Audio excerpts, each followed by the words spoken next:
This is The Joe Gaither Show on BamaCentral.com.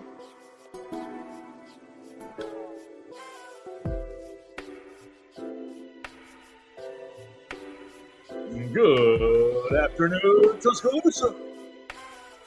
Internet world, West Alabama, how we doing today on this Tuesday, February 4th? Welcome in to the Joe Gaither Show on Bama Central, BamaCentral.com. You're checking us out on the Bama Central YouTube channel. You're listening to us on Spotify, Apple Podcasts, and Amazon. The Joe Gaither Show on Bama Central. You might be one of the many people who downloaded the show yesterday. And if you are, I really appreciate you so much for doing that. We are live in the Derek Daniel State Farm Studios, just off McFarland Boulevard, right here for another day with our friend Mason Woods. We're ready to talk about all kinds of random things today. It's Tuesday. There's no Bama basketball game tonight or tomorrow. So this show might be it might feel a little bit random, but we're going to stitch it together, weaving a lot of topics. We'll start, I don't know what we want to start with, Mason. First, you want to start by following Mason Woods at MAWoods_ on the Twitter machine and finding out how Mason Woods is doing. Good morning. I'm doing pretty good, doing good. Like you said, it's a pretty light week. You know, it's weird with not any midweek basketball games. I'm trying to, keep up with the rest of the SEC, I guess. So we've talked about it on this show. I'm not one to hate watch the teams that I don't root for. So I'm not really I'm not sitting here watching if Auburn's playing. I'm not watching to see what's happening in Florida this week, what's happening in Tennessee. I'll keep up with the results, but I'm probably not gonna be super locked in. Maybe it's a nice easy week, maybe. Tuesday night might be a movie night for me, and Wednesday I think I'm going to make it a church night. So that's how I'll do my midweeks. I noticed on HBO Max, Uncharted is on there. Okay.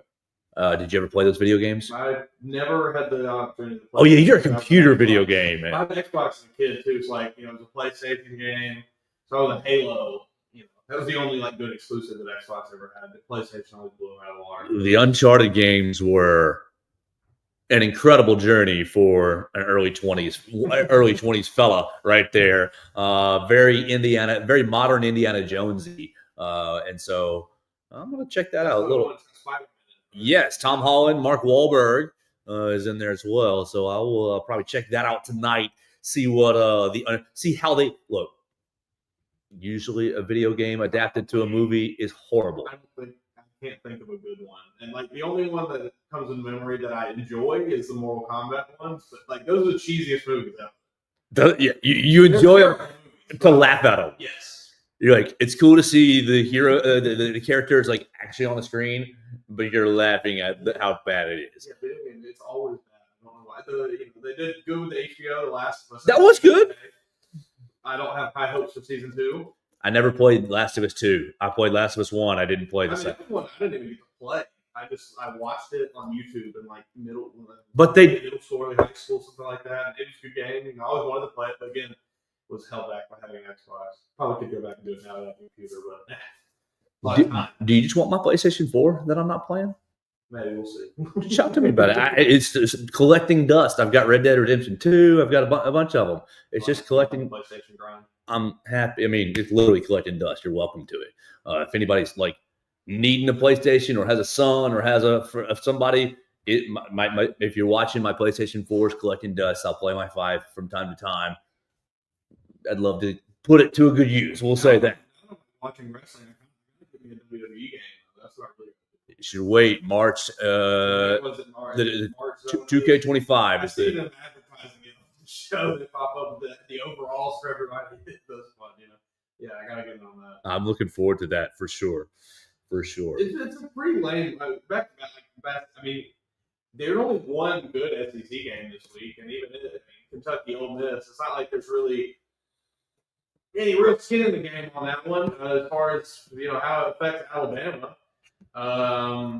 Kentucky Ole Miss tonight. What about Wednesday? Missouri Tennessee. That's going to be a good game. Yeah, I did forget about Missouri Tennessee. Arkansas Texas is kind of pertinent for Alabama just because those are our next two opponents. That's going to be tomorrow, Wednesday at 8:00, ESPN2. So if you're trying to get your scouting report on tomorrow at 8:00, that might be what we'll see if my work do I focus on work or do I focus on church on Wednesday night? Do I watch Arkansas, Texas, or do I go over to church and say a little prayer and give a little thanks? We'll see.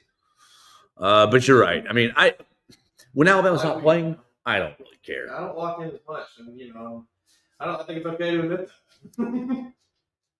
So what do we want to start with? I want to start. I've got a lot of notes. I've got a bunch of tabs open, and every tab has a small rabbit hole thought.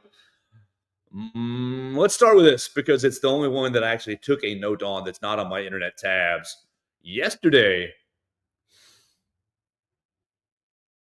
so happy for you, Scott Cochran. So happy that Scott Cochran becomes head coach of the University of West Alabama Tigers. And okay, we know West Alabama is not the University of Alabama, but my man's has to get back in the industry.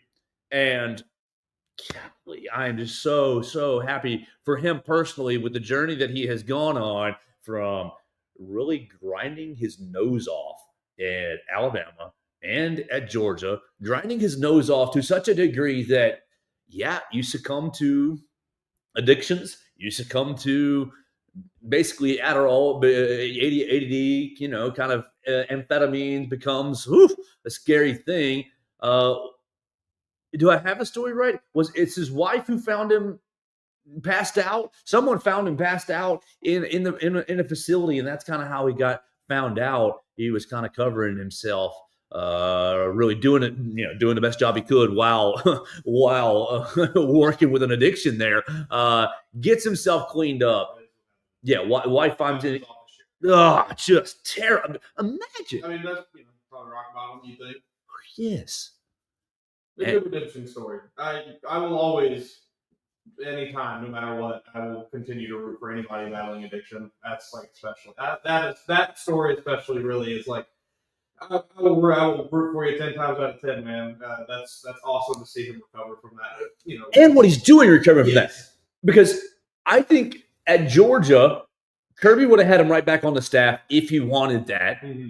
But Coach Cochran, it seemed from my outside perspective, that I need to take a couple of years. He's been doing speaking engagements and recovery projects and outreach projects within the community of, you're dealing with addiction, you're dealing with pills, you're dealing with this and that.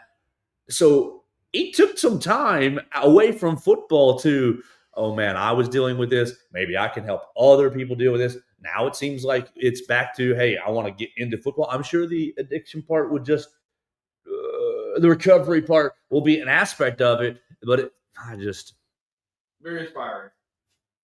Yeah, very inspiring to me, and encourage. I think that when you say the name Coach Cochran in Tuscaloosa, yeah. I mean, it's just. Do you think people are still bitter that he went to Georgia? If they are, they're silly. If they are, everything you had. Yeah, for a long time. Everything you had, and I mean, while I do think that Coach Saban's decision was correct, he goes to Coach Saban and asks, "I want to get out of the strength room. I want to get on the field." And Saban either told him, "No, you're not ready," or "No, I can't lose you out of the strength room." One of those two. And because of that, he says, "Okay, well, I'm just going to go to Georgia." And Kirby did put him on the field. It's like, come on.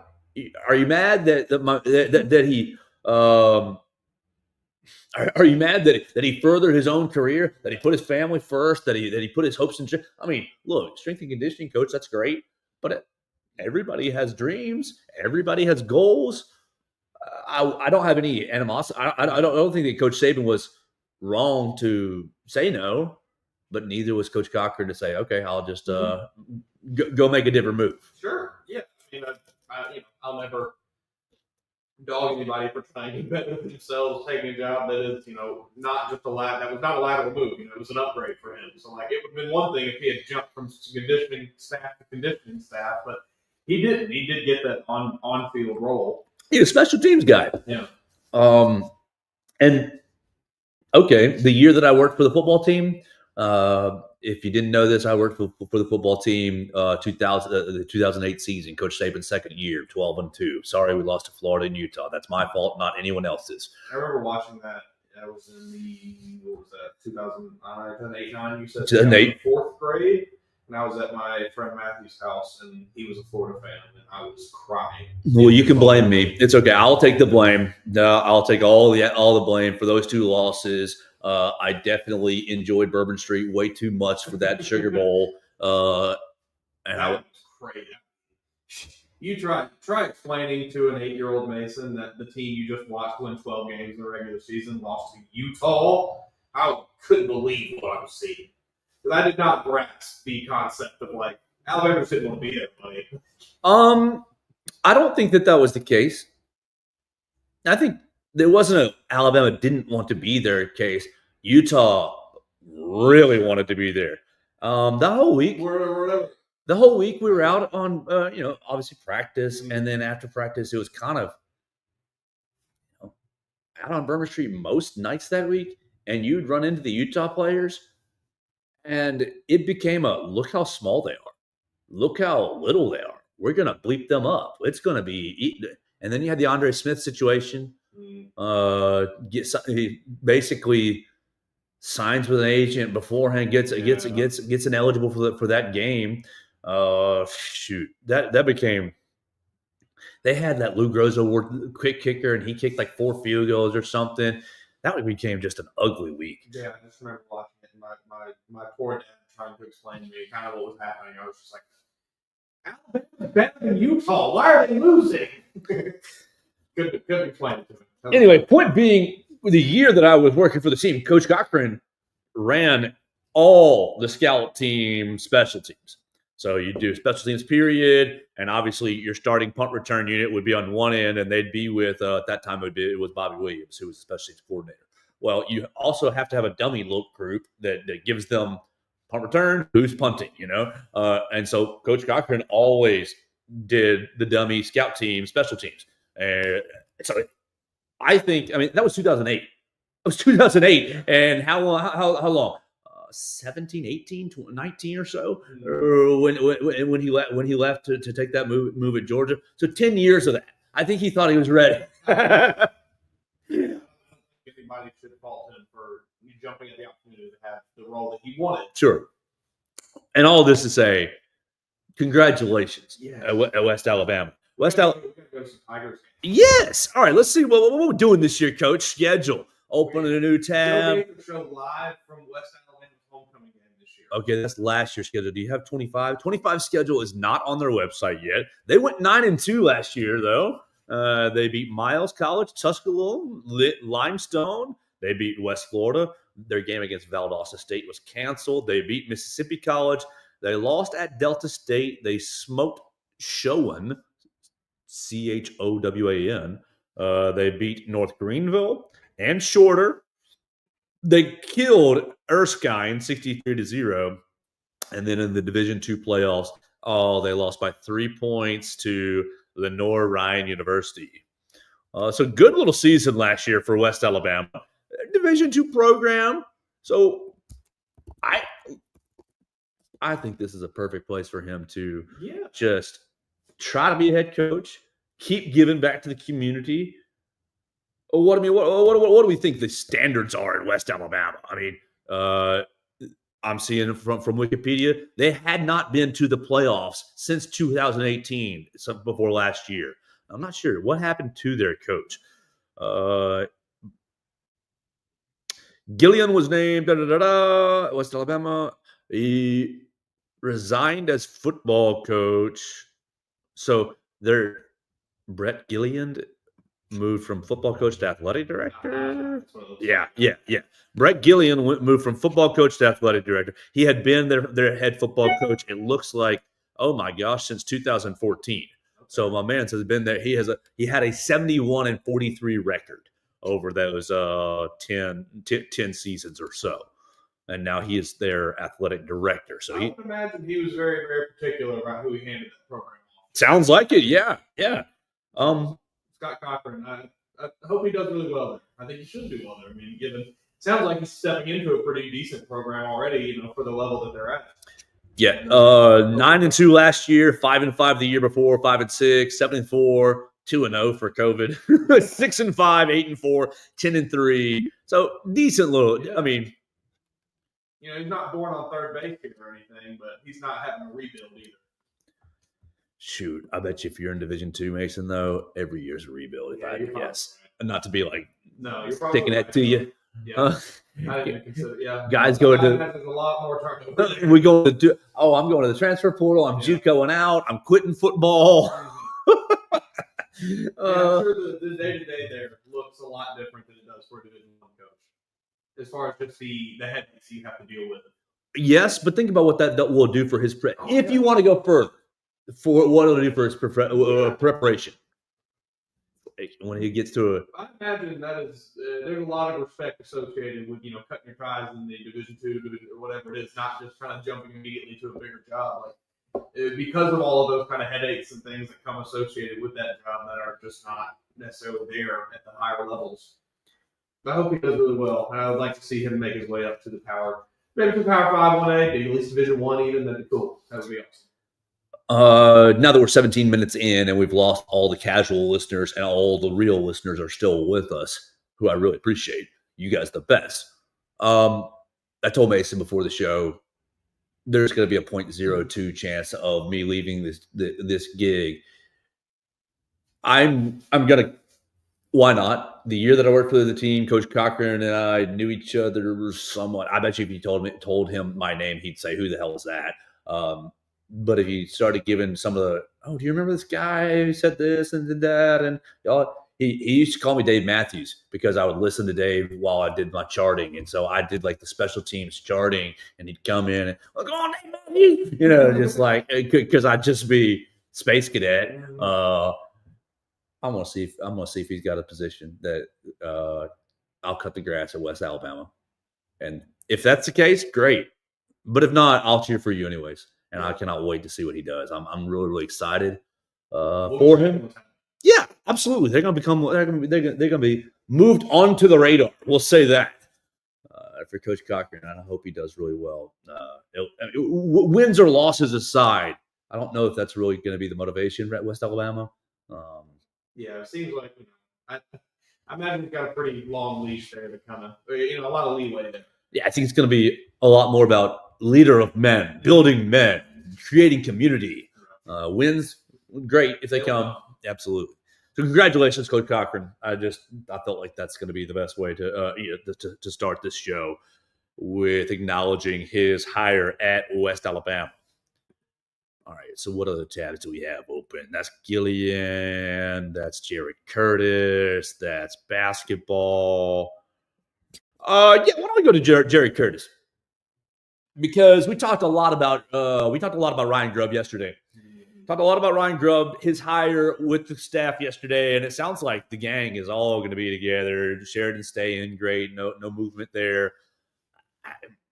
We talked about maybe his potential salary, and we guessed that it probably was not going to be changed and all this, that, and the other. The interesting thing that I saw as it relates to Ryan Grubb is something that came from Andrew Bone on 3 Sports, Bama Online. Andrew Bone noted that Alabama had not offered a class of 2026 quarterback since early in the fall. And I think he was insinuating, I don't want to put words in his mouth. He does a great job, and you should follow him. I think it's Andrew J. Bone on the Twitter machine for sure. They do a great job. I think he was insinuating that Coach DeBoer wanted to wait to continue to offer a class of 26 quarterbacks until the Ryan Grubb hire was settled. Now, they offered Jerry Curtis. They offered Jerry Curtis in the summer. They offered Jerry Curtis.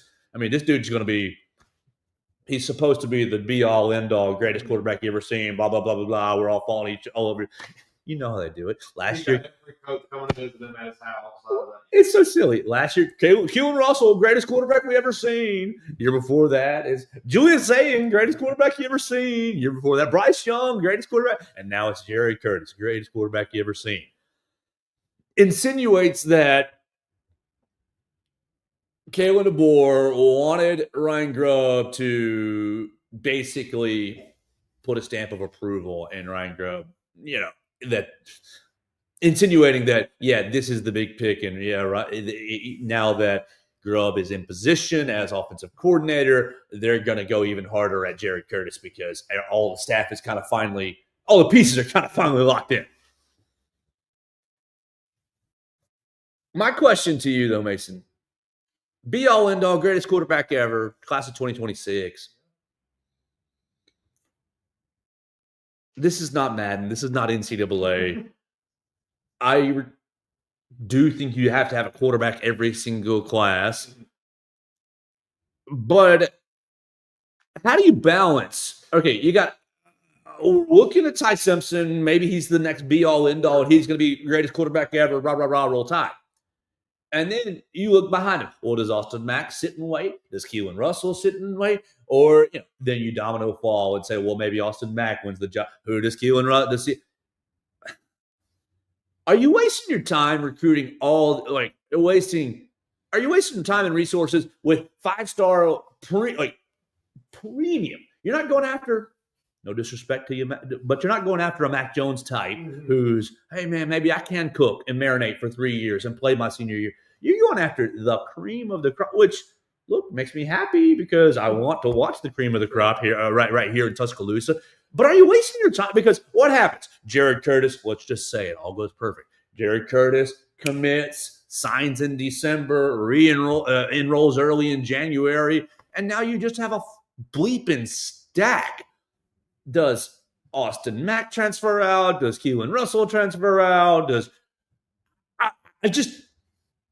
How would you look at a quarterback room with the transfer portal and knowing what you have? I think it's a very difficult balance. Yeah, it is, because exactly like you said, a player of that caliber, I would say the vast majority of them are going to expect to, at the minimum, be able to compete for a starting role as a true freshman. He's already, if you're Alabama, say you're coming off a year of Ty Simpson. Ty Simpson goes out 2025, balls out, off to the NFL with your first-round pick. We're all happy, great. All right, now you got Austin Mack, you got Keelan Russell. You only going to play Austin Mack for 1 year as well? Okay, that's cool. I'll send Austin Mack to the NFL. Same thing with Keelan Russell, just 1 year. You get into these situations where it's like, what, are these guys just going to start for 1 season, 2, maybe 2? And even then, their goal is to ultimately get to the NFL. So I don't think they're in the business of trying to stick around for 4 years. It's just very strange. It creates all of these log jams in every position group, really, but quarterback especially. I agree that you should try to go to quarterback every class because it's the most important. It's the most important position on the field.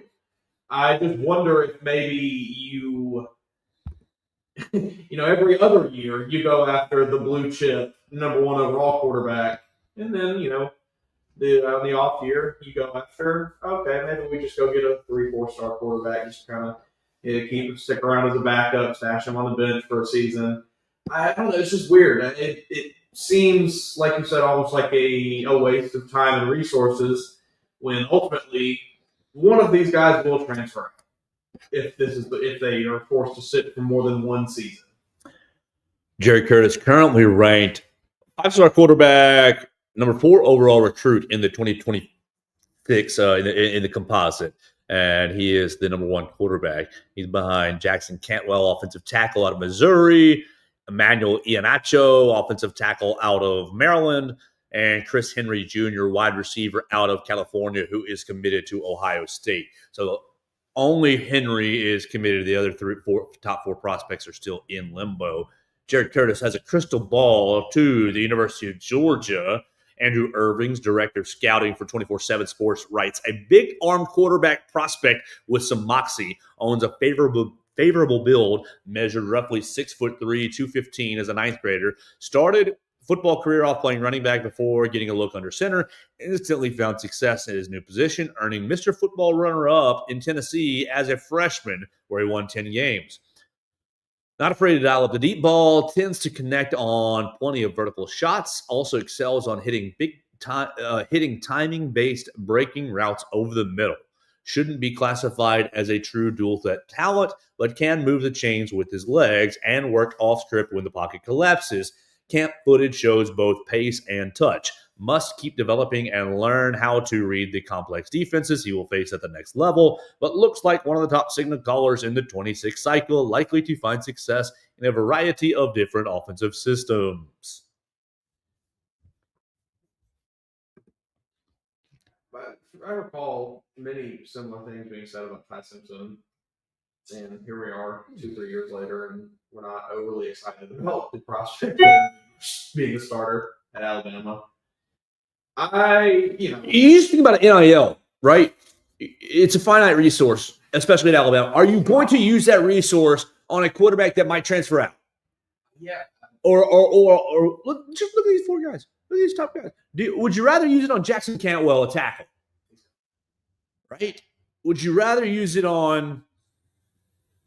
I mean, just pick a position. Brooks, another really elite edge rusher, but same thing, you know. Right. You need to use it on what's the guy? Gaither. Yes. Use it on these in-state guys. Of course, you need a quarterback to compete. Right. You need a quarterback to compete in college football. Like if you don't have a quarterback, you're up a creek without a paddle. Sorry. You're not you just are. But what do you have right now? You can't just hoard them either because that's not going to work. I just don't know if that's the right if that's the right way to use your resources. Yeah. If you're looking at NIL as a finite resource, and you used to hear the Coach Saban discount, and Coach Oates gets a little discount because of the NBA system. I don't know how prospects are viewing the DeBoer system. I think the discount is done. Mm-hmm. So all that to say, I'm happy that Ryan Grubb is here. I think that's going to work out fairly well. I was talking about it with a friend last night. I think the CEO, the ability to let Kalen DeBoer really embrace the CEO type role and really say Grubb, Sheridan, and Washington. Grubb, Sheridan, and Shepard. I always think Jamarcus Washington. No, it's Jamarcus Shepard. Grubb, Sheridan, and Shepard all run the offense, and DeBoer can basically really step back into CEO role, and I think that's going to really help everything. How long do you think that DeBoer knew that Sheridan knew that this move was going to happen, bringing in Grubb as the OC? Because Sheridan and Kalen DeBoer were on the road together visiting Jared Curtis before this had all been announced, and I just wonder maybe what that conversation looked like, whether it was, I'm not the guy to talk to about what you're doing offensively, or did he just think, I'm the OC and we're going to treat it as Nick Sheridan's the OC, and then, we'll change things moving forward? My guess is that as soon as Grubb was let go, that it was talked about. It was probably like, hey, this might happen, and this is how we would structure things. But until it does happen, you're still the offensive coordinator. And just to leave room for it not to happen. Sure. But I think the perception is not correct here. I think the fan perception, or just the outside perception, not fan. That's not quite right. But I think the outside perception is that, Nick Sheridan's ego is going to get popped. He's going to be upset that Ryan Grubb Now, of course, I'm not in the building. And the only interaction that I've had with Nick Sheridan has been through a media perspective. But my impression is that Coach DeBoer I think Coach DeBoer's soft skills, his people skills, are incredible. Sorry, I just do. I think his soft skills of talking to people and making you understand, and trying to understand the person he's talking to. I think it's a really underrated skill, and I think that you translate that to Coach Sheridan. I think it's hey, you had a good year as offensive coordinator. We're not moving you, buddy. Salary dollars staying the same. Salary dollars staying, and maybe even more. I have no idea. Salary dollars staying the same. You're still going to be co-OC. Look, man, everybody said he was the offensive coordinator. But go look at dagonrolltide.com. Yeah. It says co-OC with Jamarcus Shepard. And what's the difference? Now we have 3 co-OC. I think that a lot of lip service kind of create narratives here that maybe aren't actually there. yes, of course, Sheridan's calling the plays, and Shepard was down on the field dealing with personnel, dealing with wide receivers, and making sure the right personnel is in there, like communicating through. They're brainstorming all week together. Yes. And I think they're brainstorming. I think they were brainstorming in Coach DeBoer's office. Yeah. And, hey, Coach, what do you think about this? Yeah, love it. Standing up there at the whiteboard. And so you've had what you've had over the last 2-3 days. Oh, is Sheridan going to be moved on? Is his ego going to be popped? I don't think so. Based on the previous, a lot of the staff has been together at different places. We talked about it with Gross. Sheridan has been with DeBoer at many different places as well. I think there's a continuity with this group of just like, okay, I mean, if Alabama's offense scores 55 points a game and average solves a lot of problems. Yes. You know, that'll ease everything over any speed bumps that arise this offseason, anything like that. If you go out there, you dominate Florida State week 1, you get rolling. Yeah, everything's happy in Tuscaloosa. Yeah, my perception is I don't agree with the people. I don't agree with the perception that Nick Sheridan's gonna be mad or gonna be upset that Grubb's coming in here. Maybe he is, and I just don't know. Maybe. Okay, we'll leave a little room for that. But like, I think he's still gonna have a really big hand. Yeah, I do, and I think that the year that you worked this past year, what kind of equity did you build in Coach DeBoer's eyes? I would guess a lot of equity. Yeah. I would get, dealing with what you had to deal with this year. Oh my gosh, I would get. You saw it at the Senior Bowl, folks. I mean, come on, like. I was about to say something bad. You want me to say it? What we got? Did Ryan Grubb come down here and watch Jalen Miller throw for 2 weeks and said, "No"? Love you, Caitlin. I'm going to coach Geno Smith. I'm going to coach this 10-year vagabond in the NFL he's not a starter either. Is that what it was? People are like, oh, he doesn't like Tuscaloosa. His wife doesn't like Tuscaloosa. Did he just come down and say, do I have to play? You got to play 4. You have to play 4. 4 has to start. What about 10? Man, we got Ryan Williams. He's pretty cool. 10?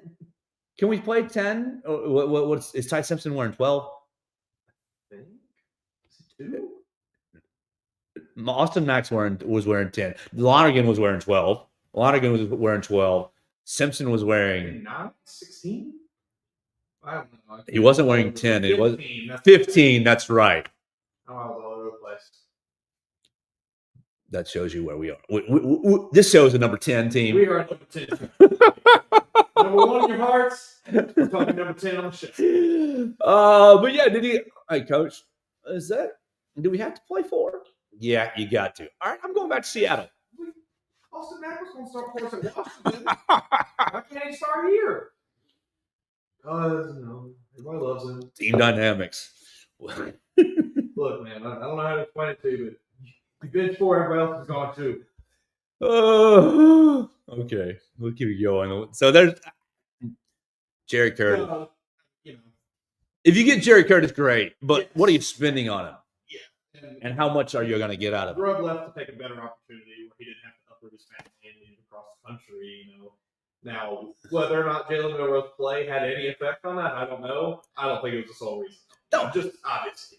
I think what you just said is the exact, like, the perception people, why didn't you come to Tuscaloosa? When you're here, of course you think it's great. It is great. It's a good place to live. I love living here, and I hope that if you're watching it, it's awesome. West Alabama, really, really good place to raise family. Lots to love about it.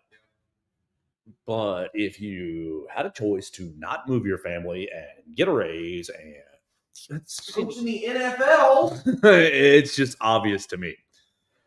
All right, we've been doing pretty good here. 35 minutes in, stitching together a kind of random show. I've got more topics for us to talk about on the Joe Gaither Show on BamaCentral. But we want to tell you that we are sponsored by Derek Daniel State Farm. Of course, we are in the Derek Daniel State Farm studios right off of McFarland Boulevard. Derek and his team are upstairs. They'd love to talk to you. Red, Reese, and Victoria, they'd love to talk to you. 205-758-3391 for all of your insurance needs. You need home insurance, you need life insurance, renter's insurance, auto insurance, really anything in the insurance realm. Derek Daniel and his team can take care of you. They'd love to talk to you, run you a quick auto insurance quote, try to save you some money. Call them at 205-758-3391. Let them know that you heard them on the Joe Gaither Show. Say, oh, I know those jokers are downstairs spitting hot air. We want to talk insurance with you. 205-758-3391. Call and see how much Derek can save you today. Mason, you want me to play this Auburn clip? These because I had one before you started playing that clip, and I was like, oh, I want to play that. I was thinking maybe we would predict the last 9 games for Alabama since it's a bye week. But somebody's already predicting the Auburn Tigers' final 9 games. Before we do that. Okay, go. Yeah, please. We talked about the trial we got on the show. Yay, Alabama drops Pop Stroke outing with Alabama men's basketball. Did they? Yes. Great job! Yes. I don't know what I'm second seeing how long this video is. It doesn't matter. No. Great job. Please subscribe to view this content. Perfect. A More of that. plus. A plus. Yes. Well done. You know, we criticized you yesterday a little bit. They listened and they adjusted. I'm happy to give flowers when there are flowers to be given. The context, we were reading an article about Alabama's bye week before the basketball's bye week before the show got started. What are they going to do with their bye week? Coach Oates says, we're going to practice hard twice this week. Oh, no, I'm going to adjust my practice plan. We're only going to practice hard once this week. And says to the Birmingham Tip-Off Club that, oh, we practiced kind of light, and then we went and played putt-putt. And Mason and I go, oh, yeah, Alabama should have been out there filming the putt-putt game and making it into a Mark Sears wins putt-putt. Cliff Omori wins putt-putt. Whatever the case may be. Well done, yay, Alabama. Well, perfect content. And that is exactly what the people are going to pay for. What, do you see any more details to it? I mean, obviously, we don't want to give their content away. Yeah, no, really. I mean, not really. They posted about it looks like about a minute-long teaser video on Twitter with it. Perfect. I'm assuming they hopefully have a longer form video once you pay for it. But you click on that link, it was immediate. Please subscribe to this content. Hey, that's all right. That's exactly what, because you guys have the access to the players more than I do, more than anyone else does. You don't have to go into practice and film like, hey, this is horns. This is how we do horns. This is how we do this. You know, That's not even what the people are interested in. They say, people say, well, I'd love to see practice. They want to see this kind of stuff. Pop stroke, playing mini golf, like whatever. They just want to see the personality. The boys are in probably groups of 4. Yeah. Sending them off in groups of 3 or 4 and just have a camera around. And I'm sure they're talking all kinds of mess to each other. Who cares? That's part of it, Great job. Editors that know what they're doing. Yeah. Good job, Yale. Well done. So look, if you want to see how the guys did playing putt-putt, it looks like you can go subscribe at Yay Alabama. Well done. That's exactly what you're looking for. Yeah, perfect. I'm very happy. Don't put freaking news behind a paywall. Put the personality, here's what Mark Sears likes to eat for dinner. Now we need Ryan Grubb, Kalen DeBoer, Pop Stroke on Yay Alabama. No. Nick Sheridan, Ryan Grubb, Jim Marcus Shepard. There's 2 courses at Pop Stroke if you haven't been. It's like I think they're red, blue, and black or something. Both courses, conglomerate score, winner's the offensive coordinator. Other 2 guys, demoted. Winner calls the plays. And they can go out every Sunday of the season and just next game. Hey man, you called such a bad play on 3rd down. I'm going to get this. Hey, if you get some subscribers, I'll tell you what. shoot, they'd watch that video every Sunday to find out who's calling the plays the next week. Just to know who it is. Yes, exactly. exactly. So I want to play this video. Who's this from? This is from Ashton Daniels. I don't know you, Ashton Daniels. I don't know what this is about. But Ashton Daniels predicts the Auburn Tigers' last 9 games. And here he goes. I do have to give a bold... I don't even think it's that bold of a prediction. You saw plenty of people before the season starts say Auburn's the best team in this conference. They're going to lose some games, though. But I look at the schedule now, and Auburn is not going to lose a home game. I don't care who it's against. Auburn is not losing at home. And then look at the away games. At Vanderbilt, at Alabama, at Texas A&M, and at Kentucky. Auburn is not losing in the regular season yet again. Auburn is going 18-0 in SEC play. No one else thinks that that's going to happen in the media, but I'm telling you right now it is.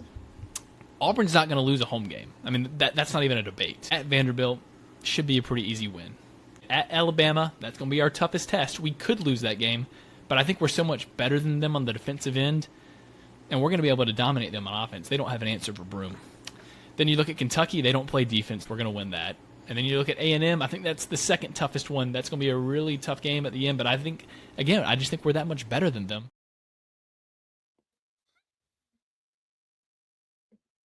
18-0. Okay. I was going to play the let's predict Alabama's last 9 games. But Mason, this Joker's right. If they can come into Tuscaloosa and win next Saturday, he's right. If they can win the national championship, they can be national champions.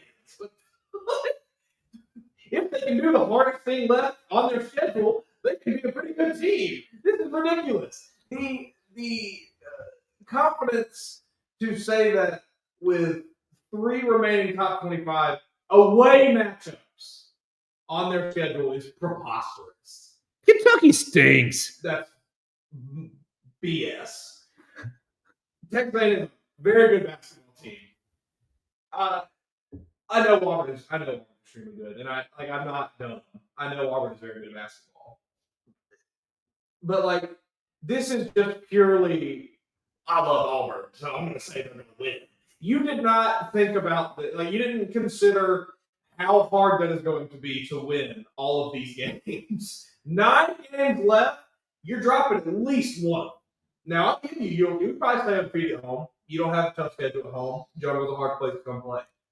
Yeah, Oklahoma, Florida, Arkansas, Georgia, Ole Miss, and Alabama left at home. You are not going on the road to beating all 3 of Alabama, Texas A&M, and Kentucky. So what I see as a problem for them,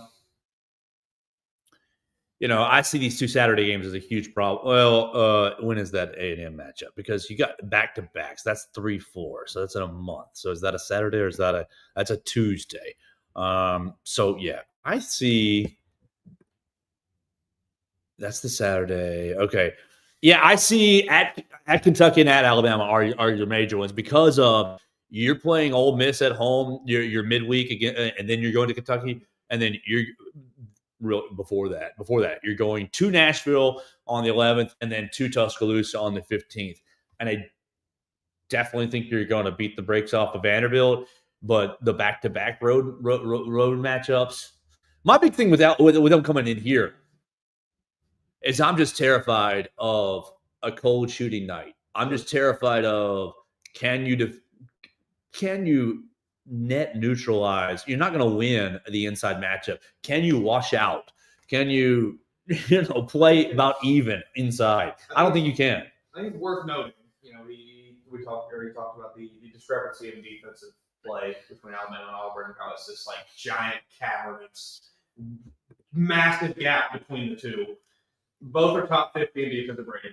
Now, Auburn's 14, Alabama's 41. Alabama has the number 1 strength of schedule for offensive efficiency. So they play the hardest offensive teams of anyone in the country. Yeah. Auburn comes in at 6th. I just think there's a little more nuance, to that thing. But, we didn't get into there. And even then, that jump from 14 to 40 that is a very, very small gap for anyone that does not look at the KenPom rankings. Yeah, it's 3.5 points. 3.5 points. Basically one possession. I don't think that is not such a gap that you can just so confidently stake. Auburn is I just know they're so much better than Alabama defensively. Like they're not. It's basically a coin flip on whether or not they have the same defensive performance or not. 3.5 points. Auburn's a great, fantastic match. Am I just in my fan base feel where I'm terrified of that game right now? Because that's what I am. I think just a touch. Now, I'm probably overly confident. I'll be the first to say. But I think what we've seen, especially the last couple games from this team, really offensively, and the defense has stepped up. I feel really good about where this team is headed. You saw Aiden Sherrill get involved last game. Saw him really get involved. And we talked about how he can be that guy that gives you another option to stop H&I Broom, to stop a Dylan Cardwell when Auburn does come to town. I feel really, really good about the trajectory of this team right now. Given just what we've seen, very, very strong shooting performances the last couple games. We've seen the defense step up. He played fantastic against Georgia. I understand there's a little bit of a discrepancy between the first and second half, but I still think overall it's a great game.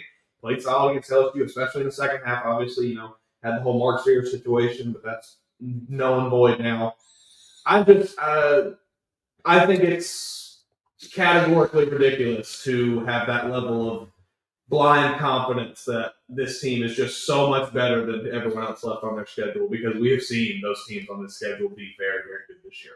Now, what I do think is that Alabama has the most room still left to grow.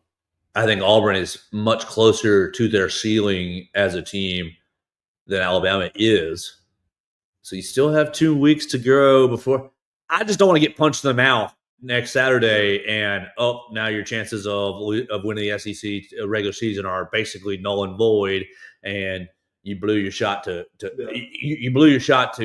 close the gap. The beginning of February is not a good time to be playing your best basketball. That's true.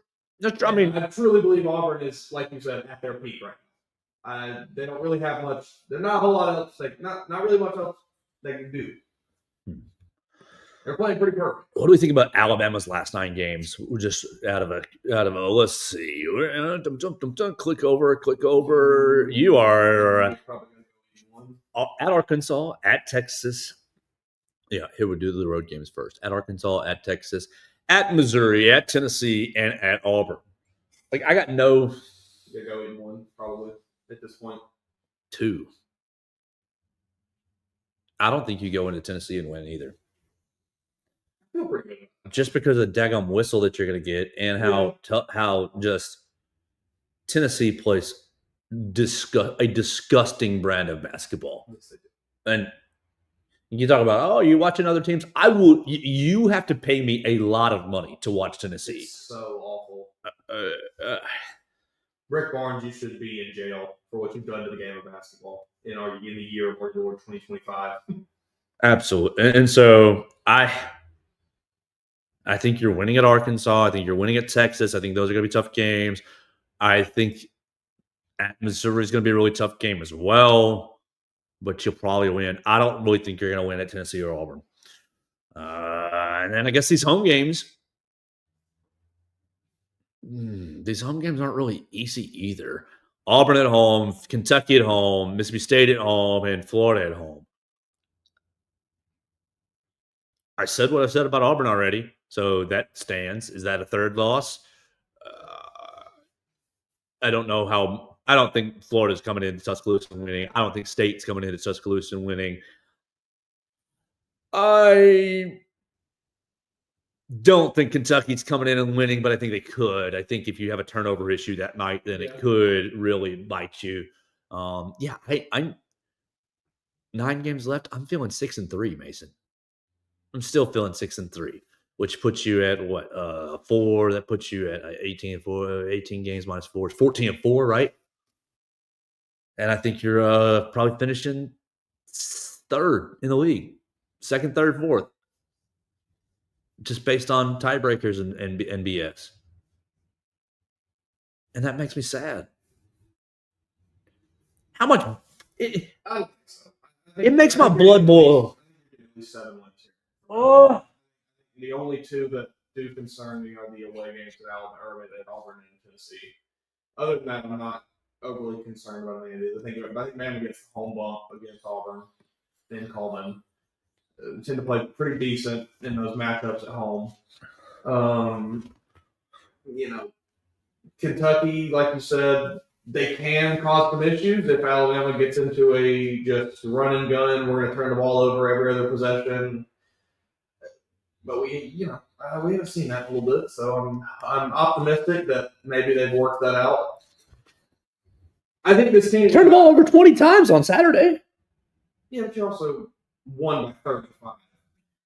Yeah, that was asked. Nick Kelly asked a good question after the game. He said, "Is it hard to get on the guys about turnovers when you win by 30?"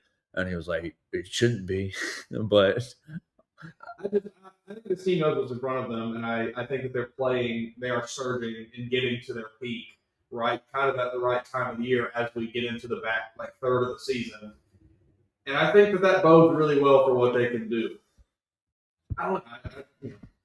Sure, I just got on the Auburn fan for having blind confidence in his team, but I'm going to have a little bit of blind confidence in Alabama here. This is just. I think it's maybe a little more warranted than his, but that's just my opinion. I think my perspective is just a lifelong scarred Alabama fan. Then that's perfectly fair. Lifelong, just when you think it's going to go right, things fall apart. Oh my gosh! I will never. The property doesn't apply. I will never in my life get over losing to Norfolk State in the first round of the NIT in Tuscaloosa. I will never in my life get over that. And I guess I should look. We should all be thankful for that because that loss fired Avery Johnson and hired Nate Oates. But like those memories, I remember going to as a student going to an Avery Grant. Anthony Grant, Avery Johnson. I always get the first and last names mixed up. I want to say Avery Grant, Anthony Johnson. No, it's Anthony Grant. I can remember my cousin's not an Alabama fan. I can remember being in school, going to a game. They played LSU and just like bad free throw shooting at the end. They lost or whatever. And I can just remember just yelling and my cousin was like, "Dude, what? Like, it's okay. It's fine." And he's like, he was like, "Why are you being this way? Like, Alabama's not really that, y'all don't have expectations. Y'all don't." And I was just like, because they shot themselves in the foot. And so that's just lives with me. That's the unfortunately kind of the overarching narrative of this basketball program. How much longer? How much more success does Nate Oates need to have before my mindset flips into blind confidence? It doesn't have that. Oh, but what if they don't shoot well? Oh, what if they turn the ball over? You might just have to see it. You just got to see them win. Oh, boy. The Final Four run didn't do it. It was just because the Final Four run was such a surprise. Right. It was such everything did come together. Mm-hmm. Like that team had no business being there. No. They were so bad defensively all year last year until, we finally want to play a little defense. And so I hope you're right. I hope it is 8-1, 7-2. I think if you want a chance at the league title or regular season, you have to win if you want the regular season title. Yeah, because you got to split with Auburn. You got to split with Auburn, and then I think Auburn drops one to Texas A&M or Texas A&M with Kentucky. But yeah, man. Can you imagine? You ever been to the jungle? No, never had that luxury. That place will burn down if that game is for the SEC title. If you've made it to the last game, the last day of the year, the last day and Alabama and Auburn are playing, that place will burn to the ground. You've got that game at 1 p.m. on January, March 8th. 1 p.m. on March 8th. That's the last day of the regular season. Get you in the door for $450. Yeah, I told Hunter, I said, you need to drive over for that game because Neville Arena, no matter how you feel about Auburn, That is an amazing place to watch a basketball game. $450 will get you standing room. Yeah, so I didn't realize they did that. I've only been there once. I went there the time that they blew out JD Davis and JD didn't score, and they were dog cussing him the entire pregame. So I sit there in media, right, and the media is like at the top of the rail at the terrace. Okay, no big deal. It's fine. I can see. And I didn't realize they sold standing room only tickets until the crowd was standing right behind me. Like literally, I am over my shoulder and everyone's, oh! And okay, then you have to stand where I'm sitting because everyone in front of me is standing up. And like, this sounds like a complaint, but it is a feature, not a complaint. It was like it was We need that calling also.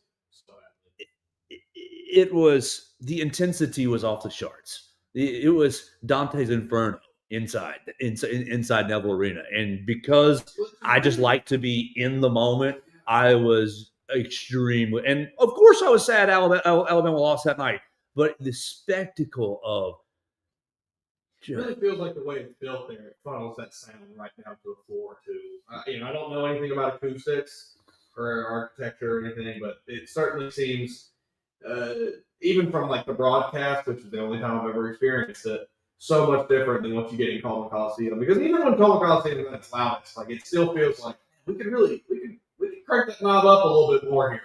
But if you hear the jungle rocking, you can tell through the broadcast.